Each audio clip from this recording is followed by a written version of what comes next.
Today's guest is Britany Dorman. In July of last year, Britany had a near-death experience where she encountered her deceased father that had passed 9 years ago. And today we're going to learn about it. Britany, thank you so much for joining me and welcome. Hello, thank you for having me. Mm-hmm. All right, so if you don't mind, can we start on the day that it happened about a year ago and please tell us what happened. Yeah, so basically the incident had occurred about 10:30 in the morning. That morning, I had overdosed. About 11:30 a.m. I believe that was the last time I remember. And then my family said I walked into my dining room. I was like looking at my thermostat, and they thought that I was like about to change it, and then they saw me like fall into the wall. Like, here's my wall, here's me, and I'm just going down. And they called for my brother-in-law, who happened to be here at the time, and then he laid me down on my back. And they were like, oh my gosh, I think she overdosed. So I had Narcan available, and my sister had, given me the spray up my nose. And then she called 911, and I was out of it. Like, they said that I was laying on the dining room floor and my whole face was just blue. Like, I had no life in me. And then when the ambulance had got here, they had to shoot me 8 times with Narcan to bring me back. Mm-hmm. And that part was really scary. I'm 10 months over today because of that. But once I died, basically, for about 15 minutes, I believe it came out to be, once we calculated everything. So the first thing I remember is just seeing like this black tunnel. And it was like a tunnel that just lots of swirls, like black and white, but it was more black. And then the next thing I remember, there was darkness. There wasn't anything. And I want to say that took place for maybe about a minute. And the next thing I know, I open my eyes and I'm in this room. Now, this room is really weird. I'm going to explain it the best way I can. It doesn't look like any room you've probably ever seen. The tiles were so big. So just imagine like a big block on the wall connecting into another block, but they don't seem to connect. They're just together. And that's how the ceiling was going into the wall. And I was amazed at that because they were so white and the room was so like lit, like this orange dimish color. And I remember like thinking to myself, like, oh my goodness, like I don't feel any pain. Like I don't feel sorrow, like I think it didn't click on me that I was dead. At this point, I didn't even realize it. And then all of a sudden I hear a voice and it's my dad. And I look over and it's just a silhouette. Like he's like a shadow. Like I couldn't make out what he looked like, but yet he was there. And the worst part that really got to me was when I looked down, because I was trying to figure out where I was, what's going on here. I looked down and I realized I don't have a body. The body that I had, I was a ball of energy. And when me and my dad like would talk, we wouldn't talk like vocally. It would be like in our minds, but we could telepathically, we could talk to each other. And, he, of course, like my dad is, when he met me, he was like, what did you do? Like this isn't how it's supposed to happen. And he was like, you don't want to go yet. I'd forgotten all about my family. I'm sorry. I've forgotten all about my family back home. I have 4 kids and I have a husband. And when I was there, none of that came to mind. Nothing back here. It wasn't like, oh my gosh, I miss my husband. I miss my kids. What am I going to do without them? The feeling that I got there was just so much peace and serenity. Like I never wanted to leave. And I just kept thinking, like, oh my God, this feels amazing. And my dad told me, he was like, you got two choices. You can stay here and never worry about addiction again, which was great because at that point I was 4 years into addiction. And he's like, or you can go back and you know what you have to do. And it was like he gave me an ultimatum, but as soon as he gave it to me, it was like I couldn't choose. I was automatically swept back. Like, you've given me a choice, but you really didn't give me time to think about it because as soon as the last word came out, I woke up or came to, as some say. But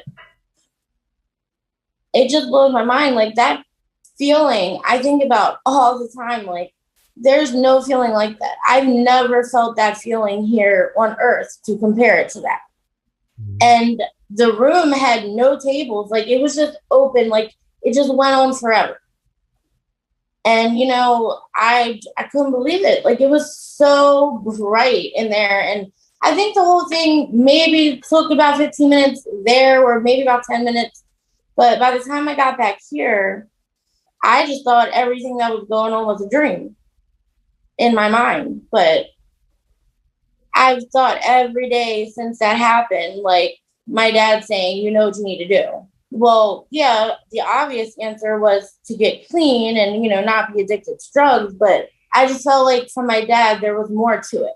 Like with him, there's always something behind something. Like what he's saying isn't what he means, if that makes sense. Mm-hmm. Wow, that was a fascinating story. Do you feel like you're in some kind of sci-fi place, like on a ship? It wouldn't be typically thought as a heavenly place in the cloud. I mean, you're like in a room.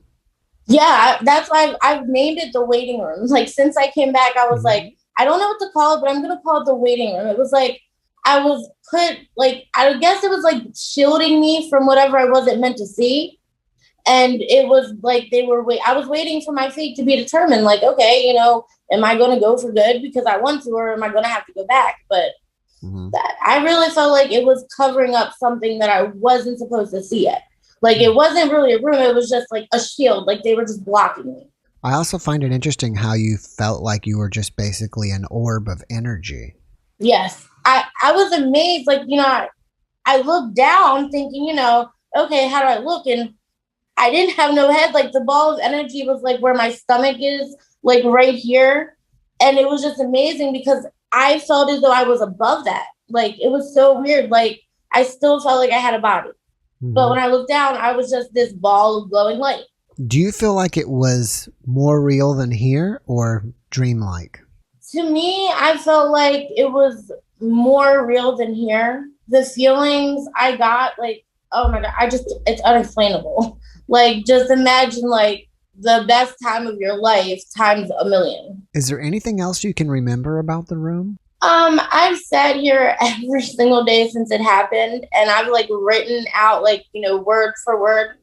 And I just remember like just I was just fascinated by how the walls connected to the ceiling.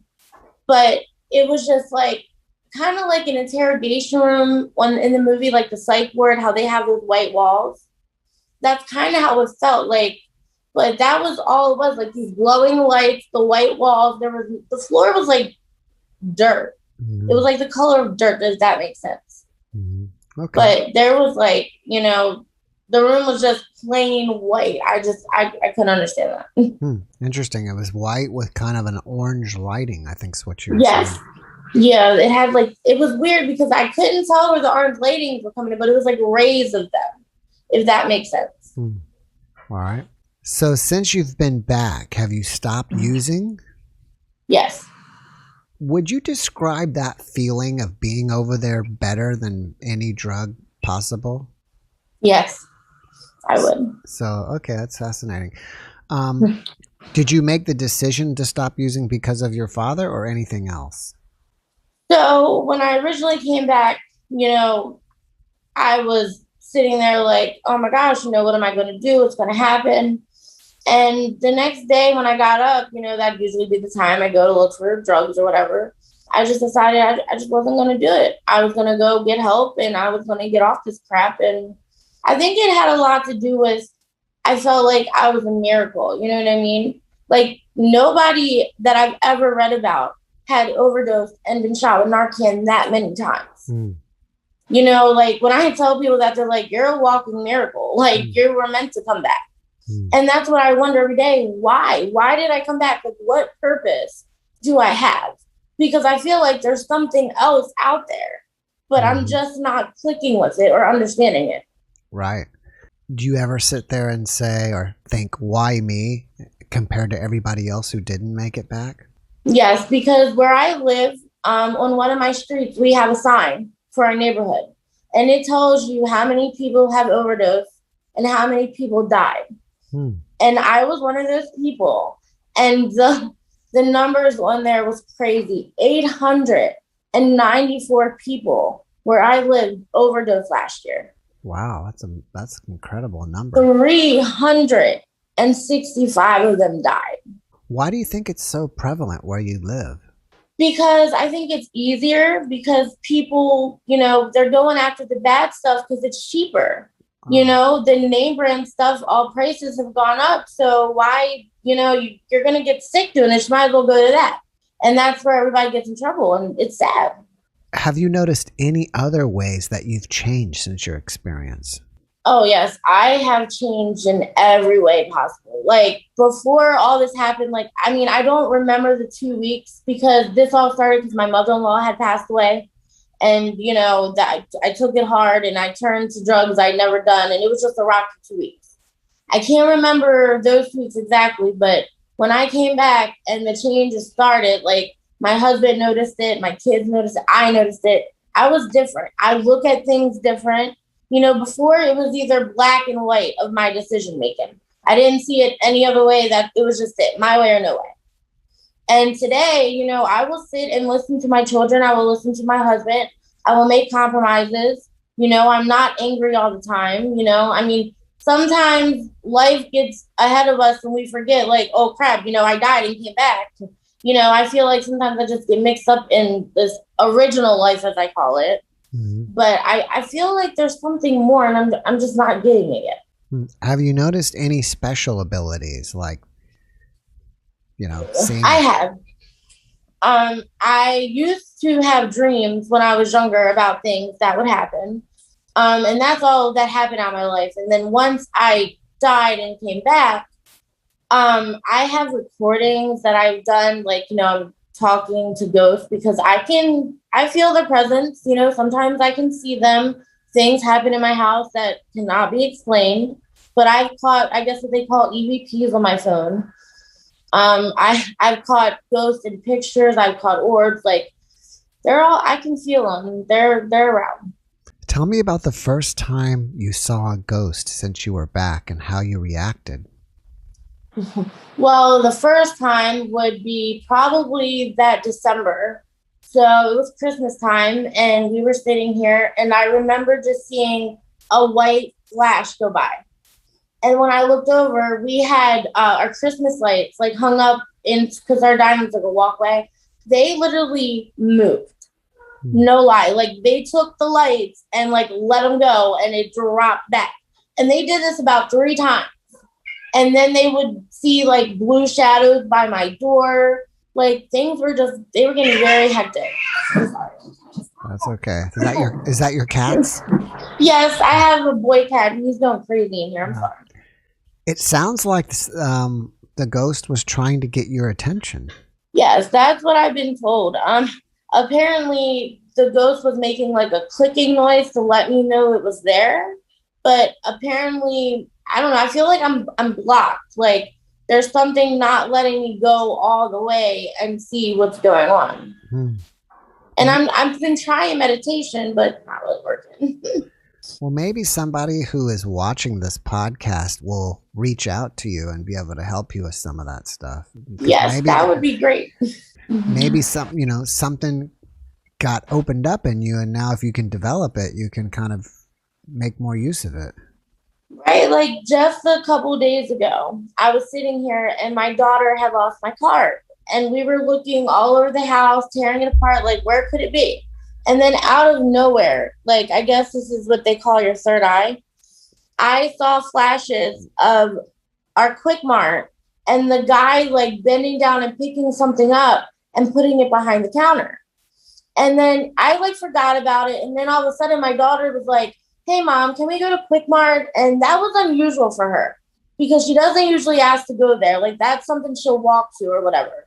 So I'm like, all right, I'll take you there. I'm like, why are you in there? Ask me if he has my card. Lo and behold, he said she dropped it. He picked it up and put it behind the counter. Yeah, that's amazing. And I was just like, oh my gosh, like I literally saw him pick it up and it literally happened. Mm. But not to go back, but I forgot to mention this. 2 days before I died, so July 29th, I died on July 31st. July 29th at like 1 o'clock in the morning, I was on my front porch with my sister-in-law. A lot of people, I was high, whatever. I was getting high at the time. But I remember dozing off. Now this is the crazy part, and they can all witness to this. I was falling asleep or nodding out, and then all of a sudden I woke up and I see two of me. So I'm here, but I'm also on the sidewalk. And I'm like, guys, I'm creeped out. Like, I'm seeing me. So I must have like dozed out again. Next thing I know, I can see them. I'm looking like I'm in the sky. My vision is pointed down to the porch. And I could see everything. I told them all how they were sitting, what they were doing. And they just were like scared. Like, they're like, what do you mean? I'm like, I saw you guys. Like, I could see you. I was in the sky.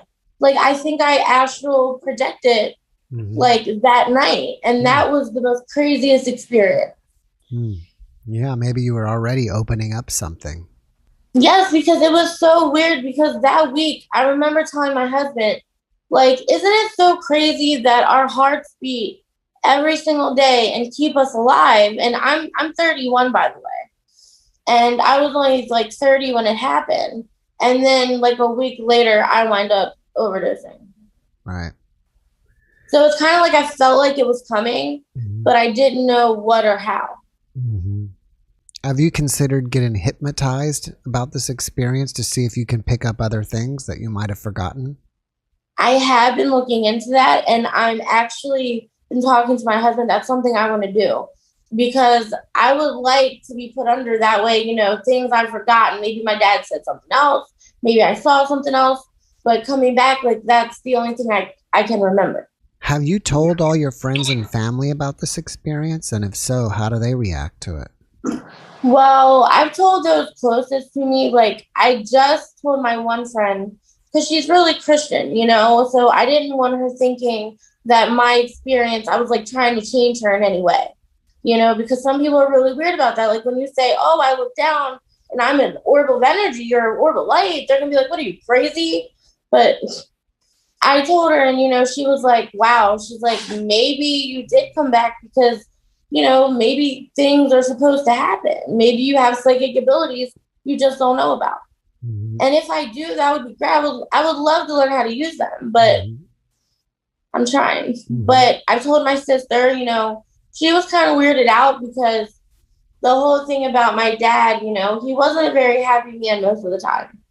And when I told her he was there, she was shocked because, yeah, he was the most recent, but I didn't expect him to be there when I died, if that makes sense. Since you've stopped using, have any of your friends or family who use, have they stopped because you've stopped? No.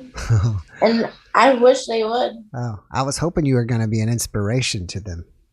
Exactly. Like my sister-in-law, she got hooked on this path and she's still on it. And I've told her, I'm like, she didn't see, she wasn't here that day. I'm like, but I died and I came back thanks to Narcan and people being able to call 911. But what if you're somewhere where there's nobody? You're not coming back. You're just going to overdose and die. And I don't wish that on anyone. Like my 1 year sobriety is coming up and I'm getting a shirt made that says Narcan saved my life because it really did. That's great. So what do you think inspires you about this experience? I think the most part I got out of it, so going into it, when I was little, we always went to church. I was going to church every year until I turned 10 years old. And that was 2000 when my grandfather died, and my dad stopped. No more church. We didn't do anything. So growing up, I never went to church. I always turned the other way. I'm not going to say that I'm baptized Episcopalian, but I don't go to church nowadays either. But I kind of wanted to say that I was atheist in a way because, why would God let all this stuff happen? And then when that experience happened, it kind of made me think, like, I kind of know what happens to us in a way when we cross over, We are a ball of light. We are a ball of energy. That is our main purpose. This is just a vessel. Mm-hmm. And to know that kind of makes me feel better because I know that we're going to go somewhere once we cross over. It's not just all blackness. But are you still an atheist? I want to say no. I thought I would be, but, I don't know what kind of ghosts are trying to talk to me. People that I've let hear this recording told me that maybe it was a demon of some sort. So now I'm thinking, well, great. I don't have no protection because I haven't really believed in anything. And this NDE is really all I have to go off of my proof of what I've seen and what I know or my experience. Mm-hmm. Do you think you have any negative after effects from this experience that you have to manage? In a way, when I came back, I thought my family would be happy to see me. I thought that they would be happy that I was alive, because they all thought I was dead when they carried me out on the tarp. Which, I was gone, but I came back eventually. And when I came back, instead of oh my God, we miss you, it was just, they just rained down on me. They were like, how could you do this? You need help, And that was the only negative part about it. The whole world felt like it was crumbling under me. And then a lot of crap happened. I was having my niece, and then, my brother took her away because, I overdosed and he didn't want her around that, which I perfectly understood. But that really hurt, being freshly sober and then losing her. That was a battle I had to get through without drugs. And that was a struggle, mm-hmm. But I don't know if you can see this, but I have this tattoo. And it says, pain, pain shapes a woman into a warrior. And that's what I believe. All this pain has made me stronger in the end. But the NDE, I think there was a negative aspect to it because I feel like some people are jealous. You overdosed and came back, but yet my friend didn't do that, or my family member didn't do that. And some people look down on me for that. So after watching this podcast, people may want to reach out to you and chat with you. Are you a public person, and do you welcome that on Facebook, or do you prefer to be private? I've been a private person up till now, but I'm willing to go public. I have Instagram, I have Facebook, I have TikTok, I have all the platforms pretty much. I have a unique name, by the way, because I call myself on there Queen of 9 Lives, because kind of like a cat, I came back, Mm-hmm. That's just my little thing I came up with, I guess. But well, it's okay. What is the best way for them to find you? They can find me on TikTok or Facebook as my first last name. It's really Britany Anders-Dorman on Facebook. Instagram, it's Britany Dorman. So if you type in my name, you'll be able to find me. Mm-hmm. Before we finish it up here, do you have one last positive message that you'd like to share with everybody? Yes, I would. I kind of have two in a way. I've been down the road of an addict, and I've been down the road of sobriety, and I've died because of drugs out on the street. And I know nobody cares, what she says don't matter. But it took 8 shots of Narcan to bring me back. The next person might not be so lucky. So the drugs are not worth it. And sobriety is so much better. That's a great message. And as far as my NDE, walking away from it, I realized there's more to the other side of life. This isn't it. And it really kind of makes me mad when people say, oh, there's nothing on the other side. We're not going to go nowhere. We're going to do this, we're going to do that. And it's like, I died. So I kind of know what's over there in a way. And I know what we turn into. And it's the greatest feeling. Like, don't be afraid of death because it's a new chapter and you're starting over. You just don't know it yet. That's so funny. You took my question away from me because I was going to ask you, do you fear death? Yes. Before that, I would have said I fear death, but now I don't. I fear my health because the statistics for the first year after overdose are not great at all. I'm not sure if you're aware of that. But there was a statistic done in a study where they took a group of people. It was about 100 women. And, 1 year of sobriety, how are they doing? 50% of the women committed suicide in their first year after sobriety because it's hard. It really is hard and it's such a struggle, but it's worth it more than, worrying about where your next drug is coming from or how you're going to get the money or where you're going to live. Yeah, I wouldn't really compare you to those women, though, because I feel like you've been spiritually transformed and you're you're almost maybe even a different person now. I am, like if anybody would have known me before now, like I have changed. Like some people still question me, like, wait, is she for real? Like, is what she's saying true? Because I'm not the same. Like I take things, differently. Like I have to really strategize where my energy is going and where it's not going. All right. Well, Britany, I really appreciate you sharing your experience with us. I wish you the best. And if you ever go ahead and get hypnotized and find out more information, please contact me so we can see what else you learned. I sure will. Thank you so much for having me. Have a great evening. Thank you. You too. Bye. Bye-bye. Thanks for watching the JeffMara podcast. I really appreciate you. Another way to show support is through YouTube memberships. And if you do, there are loyalty badges and other perks depending on your level of membership. All you need to do is click the join button underneath the video to find out more. Thank you for your support.